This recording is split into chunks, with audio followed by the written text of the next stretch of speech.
もしあなたの目の前に一人の老人が現れたとしたら、よれよれのコートを着て冷たい雨に濡れたままただじっと立っていたとしたら、あなたはどうしますか？優しく声をかけますか？それとも見て見ぬふりをして通り過ぎますか？多くの人はこう思うでしょう。関わらない方がいい。何か面倒なことに巻き込まれる。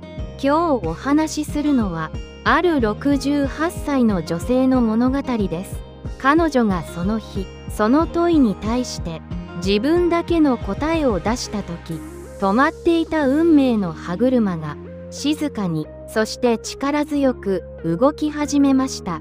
それは誰にでも訪れる感情かもしれません。でもその後に続く奇跡を彼女はまだ知りませんでした。東京の喧騒から少し離れた静かな郊外の街角、そこに小さな洋食レストランがあります。ル・ソレイユ、フランス語で太陽という意味の名前を持つその店。築40年の建物はあちこちのペンキが剥げ、木のドアは開くたびにキーと小さな悲鳴を上げます。でも不思議です。ドアを1枚くぐれば、そこには外の寒さを忘れさせるような柔らかなぬくもりが満ちていました。使い込まれた木のテーブル、飴色に輝く椅子、そして厨房から漂う甘くて懐かしいスープの香り。常連のお客様たちは皆同じことを言います。ここに来るとなぜか自分の家に帰ってきたみたいだ。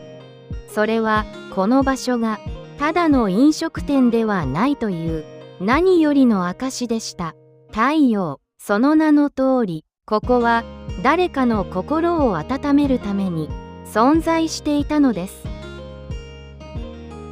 田中澄子さん、この店のオーナーであり、40年間厨房を守り続けてきた女性です。68歳になった今も彼女の背筋はすっと伸びています。丁寧に整えられた白い髪、汚れ一つない清潔なエプロン。彼女は毎朝誰よりも早く店に来て、大きな寸胴鍋でスープを仕込みます。コトコトと小さな音を立てて踊る野菜たち。おいしくなれ、誰かを元気にしてください。澄子さんは魔法をかけるようにそうつぶやきながら木べらを動かします。彼女にとってこの店はただの仕事場ではありません。30年前に先立った夫との思い出、幼かった息子を育て上げた誇り。この店が私の全部ですから。少しだけはにかんで笑う、その穏やかな表情には一本の芯がまっすぐに通っていました。品位、それは着飾ることではなく、自分の守るべきものを信じ抜く姿に宿るものだと彼女は教えてくれます。しかしそんな穏やかな日常に少しずつ冷たい風が吹き込み始めていました。10月のある月曜日の午後、客足が途絶えた店内、澄子さんはカウンターの端で帳簿を広げました。数字、それは嘘をつきません。今月の売り上げは去年の半分にも届いていませんでした。近所にできたきらびやかな大型チェーン店、スマートフォンの画面一つで食事が届く便利な時代。古びた洋食店は時代の波にゆっくりと飲み込まれようとしていました。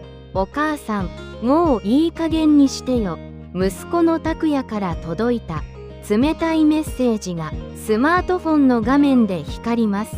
家族からの言葉は時に他人からの悪口よりも深く心をえぐります。彼女の小さな背中に夕暮れの長い影が重くのしかかっていました。そこへ場違いなほど高級な靴の音が店内に響きました。甥の原田康介です。仕立ての良いスーツに身を包み、自信に満ちた笑みを浮かべていますが、その目は笑っていません。おばさん、まだ粘ってるんですか？彼はテーブルの上のメニューを指先で引きました。こんな古い建物、価値があるのは下の土地だけですよ。彼にとってこの場所はただの数字と利益の対象でしかありません。澄子さんが大切に育ててきた40年の時間は彼にはゴミのように見えていました。ここに何があるっていうの？彼は嘲笑うように吐き捨て、雨で濡れた窓の外を見ました。澄子さんは何も言い返せませんでした。ただぎゅっと自分のエプロンを握りしめるだけ。嵐、それはもうすぐそこまで来ていました。でもあなたは信じられますか？この絶望のような状況がたった一人の客によって一変してしまうことを。その日の夕方、扉を開けたのは一体誰だったのでしょうか。外はあいにくの雨、激しさを増す雨音が店の静寂を一層際立たせていました。厨房の隅で澄子さんは小さくため息をつきました。目の前に座っているのは息子拓也でした。高級なスーツの袖を気にしながら、彼は一度もスープを口にしません。母さん、もう限界だよ。冷たい言葉。この店を畳んで僕のマンションに来ればいい。それがみんなのためなんだ。みんな。その言葉の中に澄子さんの心は入っていませんでした。40年守り抜いた場所が息子にとってはただの古い負債に見えているのです。お父さんが残してくれた店なのよ。死んだ人のことより生きている僕たちのことを考えてよ。拓也は時計をちらりと見て椅子を立ちました。拓也と入れ替わるように甥の康介が濡れた傘を振り回しながら入ってきました。床に散る汚れた水の跡。おばさん、これを見てください。彼は一通の封筒をテーブルに叩きつけました。再開発の同意書。来月には隣のビルが取り壊されます。騒音と埃の中で誰がこんな古い店に来るんですか？康介の口角が卑しく上がります。意地を張るのもいい加減にしてください。時間の無駄ですよ。彼は棚に飾られていた亡き夫との思い出の写真を指先で無造ジャックに引きました。こんなゴミみたいな思い出にしがみついてどうするんです？澄子さんの指先がわずかに震えました。それでも彼女は何も言えませんでした。カランとドアの鈴が弱々しくなりました。冷たい風とともに一人の老人がふらりと店に入ってきました。その姿は康介の言う品位とは程遠いものでした。泥のついた古いコート、穴の開いた靴下、そして雨に濡れてべったりと張り付いた白髪。康介はあからさまに顔をしかめました。おい、じいさん、ここは物乞いが来る場所じゃないぞ。老人は何も答えず、ただ入り口でじっと立っています。その瞳はひどく濁っているようでいて、時折鋭い光を放っていました。営業中ですか？かすれた声。澄子さんは康介の静止を振り切り、一歩前に踏み出しました。おばさん、正気ですか？康介の怒鳴り声が店内に響きました。こんな薄汚い奴行を座らせたら店の格が落ちる。今すぐ追い出してください。彼は老人の肩を乱暴に押し出そうとしました。やめて。澄子さんの声が空気を震わせました。この店に格なんてありません。お腹を空かせた人に温かいものを出す。それだけが私の仕事です。澄子さんは老人の濡れたコートを丁寧に預かりました。康介は吐き捨てるように笑いました。勝手にしろ。そんなゴミを相手にして、せいぜい一緒に沈んでいけばいい。彼はドアを乱暴に閉めて去っていきました。静まり返った店内に老人の静かな足音だけが響きます。老人は一番奥の小さな席に座りました。澄子さんは何も聞かず、ただ熱いおしぼりと一杯のスープを差し出しました。それは彼女が今朝から心を込めて作った琥珀色のコンソメスープ。どうぞ召し上がってください。老人は震える手でスプーンを握りました。一口。その瞬間、老人の止まっていた時間が動き出したかのように見えました。温かい。その一言に澄子さんの心からこわばっていた何かが溶け出していきます。たとえ明日店がなくなっても、今この人を温めることができれば。でも澄子さんはまだ気づいていません。このみすぼらしい老人がどのような力を持っているのかを、そして彼がなぜこの雨の日にこの店を選んだのかを、あなたは本当の価値がどこにあるか知っていますか？朝の光が古びた窓から差し込んでいます。でもその光はどこか冷たく感じられました。澄子さんはいつものようにテーブルを拭いています。何度も何度も、おばさん、無駄な抵抗はやめてください。康介がまた現れました。彼の後ろには黒いスーツを着た見知らぬ男たちが2人。これは法的にも有効な書類です。突きつけられたのは店の明け渡しを求める通知書。そこにはあろうことか息子の拓也の署名がありました。澄子さんの手から布巾が力なく床に落ちました。拓也がどうして？彼は賢いんですよ。沈む船からは早く降りるべきだと知っている。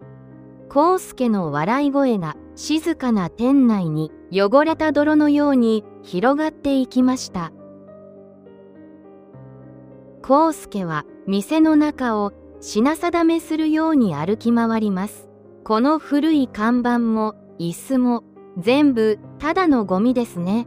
彼はレジの横に飾られていた小さな陶器の置物を手に取りました。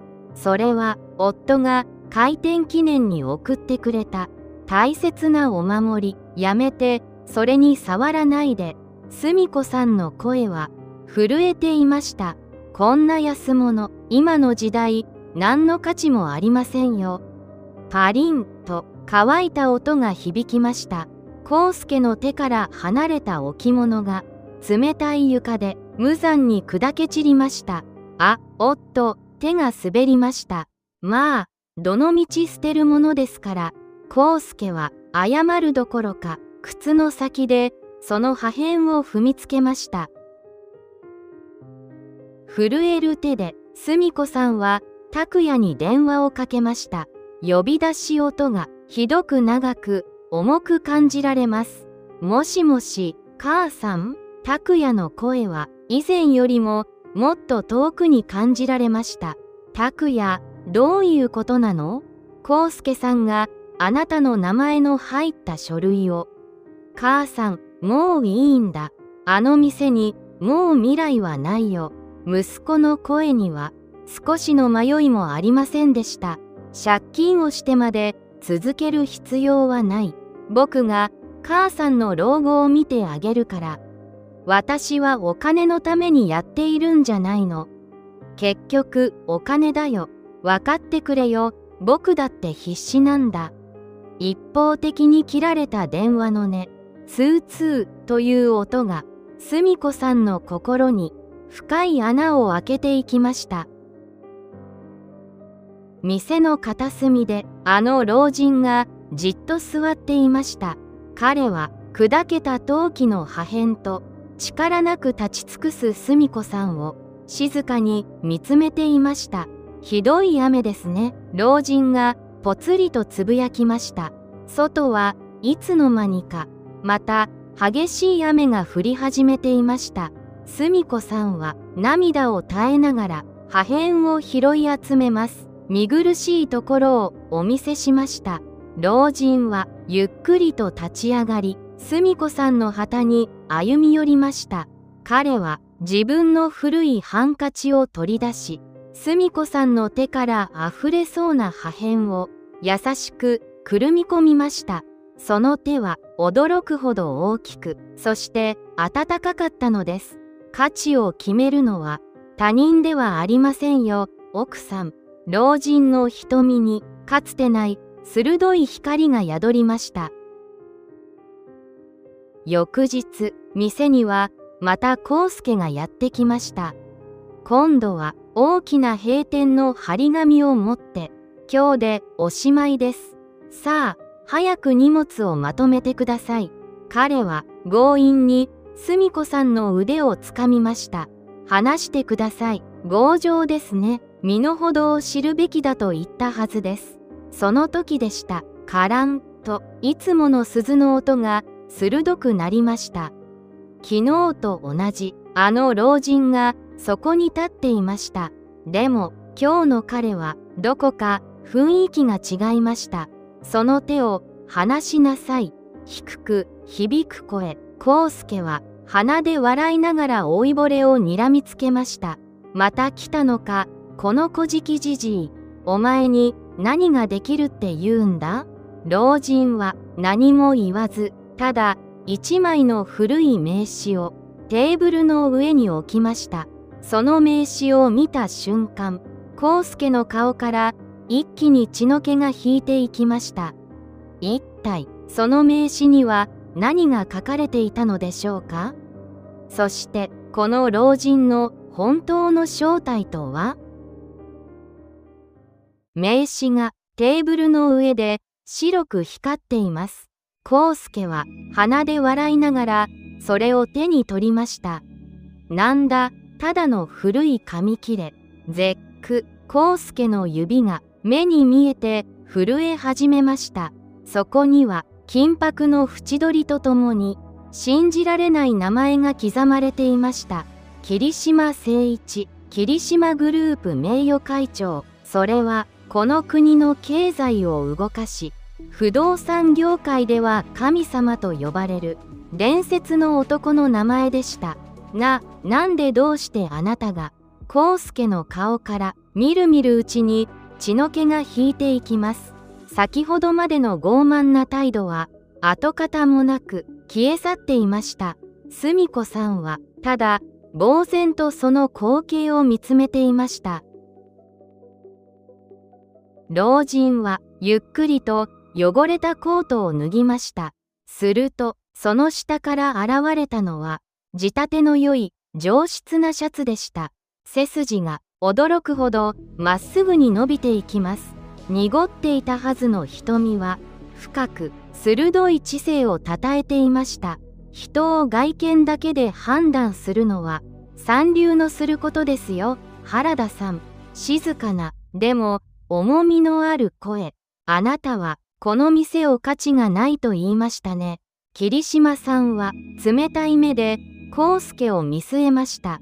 私にとってはこの一杯のスープこそが何百億円のビルよりも価値がある。康介は何も言い返せず、ただ金魚のように口をパクパクさせていました。そこへ息子の拓也が血相を変えて飛び込んできました。彼は店内に立つ桐島さんの姿を見てその場に凍りつきました。会長？なぜここに？拓也の会社が社運をかけて進めていた巨大プロジェクト、その最終決定権を持つのが目の前のこの老人だったのです。拓也さん、残念ですよ。桐島さんの言葉が鋭いナイフのように拓也に突き刺さります。自分の母親さえ大切にできない男に、町の未来を語る資格はない。それは違います。私は母のために。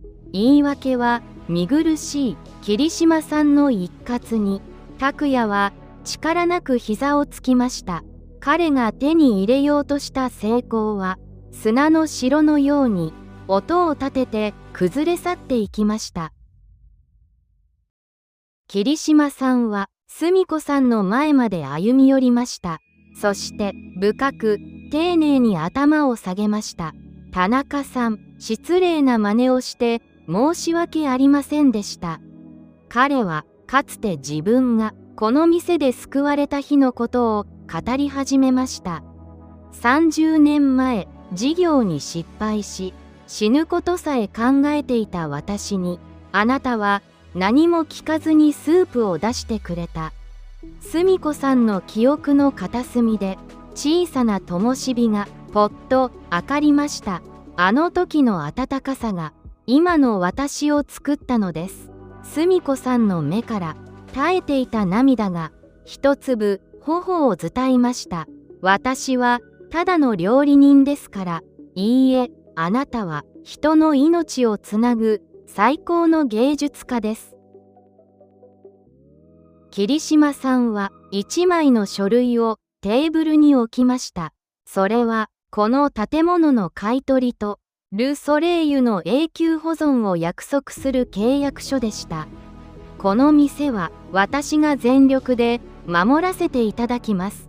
康介と拓也の顔が絶望に染まります。彼らが欲しがっていた土地はもう誰にも奪うことのできない聖域となりました。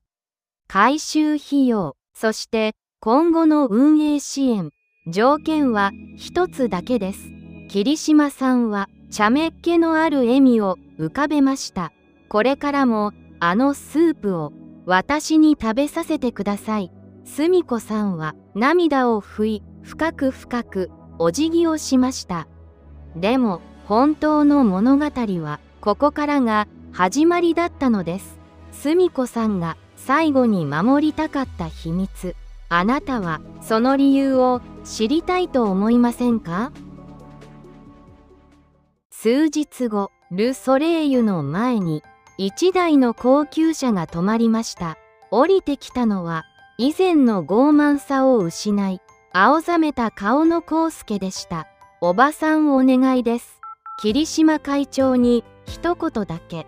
彼は震える声で店の中へ入ろうとしました。澄子さんは静かに、でも毅然と入り口に立ちふさがりました。康介さん、ここはお腹を空かせた人のための場所です。反省しています。どうか一度だけ。あなたは壊れた思い出の破片を踏みにじりましたね。澄子さんの瞳には怒りではなく深い悲しみが宿っていました。今のあなたに出すスープは一滴もありません。康介は崩れ落ちるようにその場に膝をつきました。夕暮れ時、拓也が一人で店を訪れました。彼はカウンターの隅に座り、長い間黙ったままうつむいていました。澄子さんは何も言わず、一杯の温かいスープを彼の前に置きました。母さんごめん、かすれた声。僕は何を見ていたんだろう。彼はスプーンを口に運び、その瞬間、溢れ出す涙を止めることができませんでした。幼い頃、仕事でせわしかった父と母が、いつも自分に飲ませてくれたあの味。僕は成功したかっただけなんだ。母さんを楽にさせてあげたかった。拓也、お母さんの幸せはここにあるのよ。澄子さんは息子の震える肩にそっと手を置きました。夜が更け、店には澄子さんと桐島さん2人だけが残りました。澄子さんは奥の棚から小さな古びた木箱を取り出しました。その中には亡き夫が残した一通の手紙が入っていました。実はこの店を売ろうと思ったことが一度だけありました。桐島さんは静かに耳を傾けます。でも主人が残した言葉が私を引き止めたんです。このスープはただの料理ではない。誰かの絶望を希望に変える薬だ。桐島さんはその手紙を読み、深く深くうなずきました。その通りです。私もその薬に救われた一人ですから。二人の間に温かい琥珀色の時間が流れていきました。1ヶ月後、ル・ソレイユは新しく生まれ変わりました。古びた壁は清潔感のある白に塗り直され、看板には新しい太陽のマークが書かれました。開店を待つ長い行列、そこには近所の人々や噂を聞きつけた若者たち、そしてかつての常連客の姿がありました。いらっしゃいませ。澄子さんの声はこれまで以上に明るく力強く響きます。厨房では新しく雇われた若い料理人が澄子さんの指導の下、一生懸命に鍋を振っていました。守るべきものは守り、新しい時代へとバトンを渡していく。その光景を入り口の席で桐島さんが嬉しそうに見守っていました。今日もル・ソレイユの明かりは街角を優しく照らしています。窓の外には穏やかな月が浮かんでいました。澄子さんは閉店後の店内で最後の一杯を自分で味わいます。おいしい。ふと窓に映った自分の顔が亡き夫と少しだけ似ているような気がしました。人は何かを失うことで本当に大切なものに気づくのかもしれません。でもあなたは失う前に気づくことができますか？あなたの隣にいる人のその温かさを、あなたの心を本当に満たしてくれるものは一体何でしょうか？明日もまたこの店で琥珀色のスープがあなたを待っています。本当の幸せを見つけるために最後までご覧いただきありがとうございます。この話が少しでも心に届いたなら、高評価とチャンネル登録をしていただけると嬉しいです。次の動画でもあなたの日常に小さなぬくもりをお届けします。